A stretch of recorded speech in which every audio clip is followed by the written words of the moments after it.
Kisah Nabi Yusuf alaihi salam. Kebohongan tentang kematian Yusuf.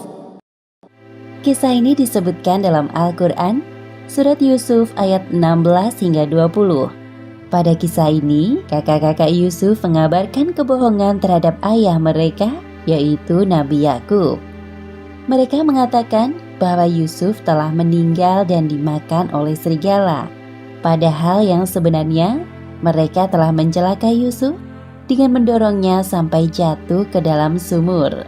Namun berkat kesabaran Yusuf dan atas izin Allah, akhirnya Yusuf dapat selamat keluar dari sumur. Malam hari ini lebih gelap dari malam-malam sebelumnya, seolah menggambarkan perasaan Nabi Yakub yang gelap. Beberapa kali timbul rasa takut saat teringat akan Yusuf. Tak henti-hentinya beliau berdoa kepada Allah agar selalu memberikan perlindungan kepada anak-anaknya, khususnya Yusuf. Assalamualaikum, ayah, kami datang. Waalaikumsalam, masuklah nak. Nabi Yakub bergegas menuju ke sumber suara. Beliau memperhatikan satu persatu anak-anaknya yang baru datang. Namun tak tampak Yusuf di antara mereka. Di mana Yusuf? Kenapa dia tidak bersama kalian? Maafkan kami, ayah. Apa yang sebenarnya kau bicarakan? Ayah bertanya di mana Yusuf? Kenapa ia tidak pulang bersama kalian? Sesungguhnya Yusuf telah meninggal. Apa maksud ucapanmu itu? Bagaimana bisa Yusuf meninggal? Katakan dengan jelas. Wahai ayah kami, sesungguhnya kami pergi berlomba-lomba dan kami tinggalkan Yusuf di dekat barang-barang kami. Lalu dia dimakan serigala. Ayah, cepat ambilkan minum untuk ayah. Tenanglah ya, minumlah ini dahulu. Wahai ayah, tenanglah dahulu. Bagaimana ayah bisa tenang saat mendengar tentang kematian salah satu anak ayah? Jika itu terjadi kepada kalian, ayah pasti... Ayah, sekali lagi maafkan kami. Kami sungguh merasa menyesal mengajak Yusuf ikut serta. Apa ini? Seperti yang disebutkan dalam Al-Quran, surat Yusuf ayat 18. Mereka datang membawa baju gamisnya yang berlumuran darah palsu.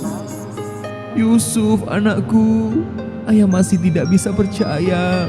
Wahai ayah, dan kamu sekali-kali tidak akan percaya kepada kami, sekalipun kami adalah orang-orang yang benar. Sebenarnya dirimu sendirilah yang memandang baik perbuatan yang buruk itu. Maka kesabaran yang baik itulah kesabaranku. Dan Allah sajalah yang dimohon pertolongannya terhadap apa yang kamu ceritakan. Kemudian Nabi Yakub berdiri dari duduknya dan masuk ke dalam kamarnya sambil memeluk baju gamis Yusuf yang berlumuran darah. Kak, aku sungguh merasa menyesal telah membohongi ayah. Aku juga. Aku kasihan melihat ayah seperti tadi. Ini kali pertamanya beliau menangis. Sudahlah, ini telah terjadi. Lagi pula, hal ini sesuai rencana kita, walau harus membuat ayah bersedih. Sebaiknya setelah ini kita bertaubat kepada Allah atas perbuatan yang telah kita lakukan terhadap Yusuf. Baik. Sepeninggal Yusuf, Nabi Yakub menjalani hari-harinya dengan kurang bersemangat, apalagi saat muncul rasa rindunya kepada Yusuf. Setiap hari, Nabi Yakub selalu berdoa untuk Yusuf setiap kali rasa itu muncul. Ya Allah, ya Salam, Maha Penyelamat makhluknya. Hamba mohon, jikalau Yusuf masih hidup, berilah perlindungan kepadanya dimanapun ia berada. Sementara itu, keadaan Yusuf semakin mengenaskan. Meskipun begitu, Yusuf tetap sabar dan terus berdoa kepada Allah. Berkat kesabarannya, Allah menolong Yusuf dari sumur lewat perantara para musafir. Hei lihat, di sana ada sumur. Siapa tahu ada air di dalamnya. Baiklah, kita istirahat dulu di dekat sana. Aku juga sangat kehausan dari tadi. Berat sekali. Wahai saudaraku, mengapa kalian hanya duduk tanpa membantuku sama sekali? Memangnya berat sekali mengangkat air dari sumur itu. Hah? Oh, kabar gembira. Ini seorang anak muda. Ada apa wahai saudaraku? Mengapa engkau berisik sekali? Hei, kalian, tolong bantu aku mengeluarkan anak ini. Para musafir itu bersama-sama menolong Yusuf keluar dari sumur. Setelah kenyang meneguk air sumur, mereka meneruskan perjalanan.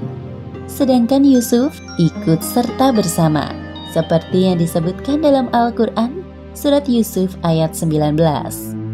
Kemudian mereka menyembunyikan dia sebagai barang dagangan, dan Allah Maha mengetahui apa yang mereka kerjakan. Ramai sekali pasar ini. Wahai saudaraku, sepertinya anak muda ini dapat kita jual di sini. Ya, aku sedang mencari siapa kira-kira pembeli yang cocok. Pada masa Mesir kuno, bukan hal yang aneh melihat anak seumuran Yusuf bekerja atau diperjualbelikan sebagai budak. Coba lihat, bangsawan itu sepertinya dia sedang mencari sesuatu. Wahai saudaraku, coba engkau tawarkan kepadanya. Baiklah, akan aku coba. Kalian tunggu di sini. Wahai Al-Aziz, aku perhatikan dari tadi. Sepertinya engkau sedang mencari sesuatu. Aku punya seorang budak. Dia anak muda yang tampan. Siapa tahu engkau berminat mempekerjakannya di rumahmu. Biarkan aku melihatnya dulu. Kemudian musafir itu mengajak Al-Aziz menemui Yusuf di rombongannya. Pada saat melihat Yusuf, muncul rasa senang dalam hati Al-Aziz. Tanpa banyak berpikir, beliau menerima tawanan musafir. Berapa engkau menjualnya padaku? Sebagaimana yang disebutkan dalam Al-Quran, surat Yusuf ayat 20. Dan mereka menjual Yusuf dengan harga yang murah, yaitu beberapa dirham saja, dan mereka merasa tidak tertarik hatinya kepada Yusuf. Terima kasih Al-Aziz. Sekarang anak muda ini menjadi milikmu. Sama-sama. Wahai anak muda, siapakah namamu? Namaku Yusuf. Sebuah nama yang indah. Sekarang engkau Yusuf, ikutlah bersamaku. Akhirnya Yusuf dibawa pulang oleh Al-Aziz bersama para pengawalnya. Selama perjalanan, dalam hati Yusuf selalu berdoa kepada Allah agar diberi perlindungan atas hal-hal yang akan menimpanya nanti. Demikianlah akhir kisah kebohongan tentang kematian Yusuf. Hikmah yang dapat kita ambil dari kisah ini: pertama, jangan sekali-kali kita berbohong kepada orang tua. Karena berkata bohong adalah salah satu ciri-ciri orang munafik. Kedua, hendaknya kita selalu bersikap sabar dalam menghadapi ujian kehidupan yang sedang dihadapi.